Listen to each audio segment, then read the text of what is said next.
Magandang hapon, ngayon po ay araw ng Linggo, October 1, 2023. Update po muli sa lagay ng panahon.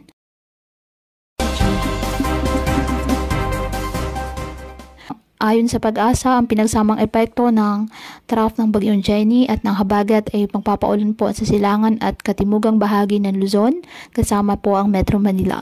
Malaking bahagi ng Visayas at Mindanao ngayong araw.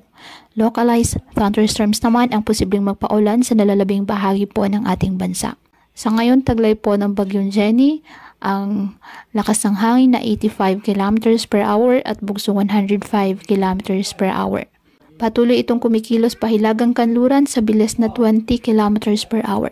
Malayo pa ang nasabing bagyo sa ating bansa, ngunit ang trough extension nito ay nagpapaulan na po sa Metro Manila, silangang bahagi ng Northern at Central Luzon, Calabarzon at Bicol Region. Inaasang lalapit sa extreme Northern Luzon sa araw ng Miyerkules o Huwebes, kung saan maaari itong magdulot ng masungit na panahon.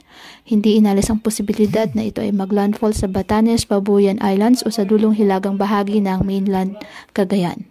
Ang habagat o southwest monsoon naman ang magpapaulan sa Mimaropa at malaking bahagi ng Visayas at Mindanao ngayong araw. Inaasang lalakas pa ito sa paglapit ng bagyo simula po bukas. Ang nalalabing bahagi ng Northern at Central Luzon ay patuloy po na makakaranas ng maayos na panahon maliban na lamang sa mga localized thunderstorms.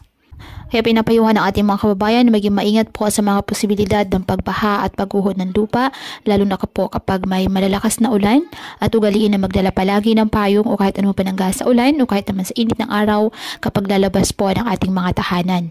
At yan po muna ang update sa lagay ng panahon ngayong araw. Muli patuloy po tayo na mag-ingat at palaging tandaan, God loves you. Stay safe and God bless.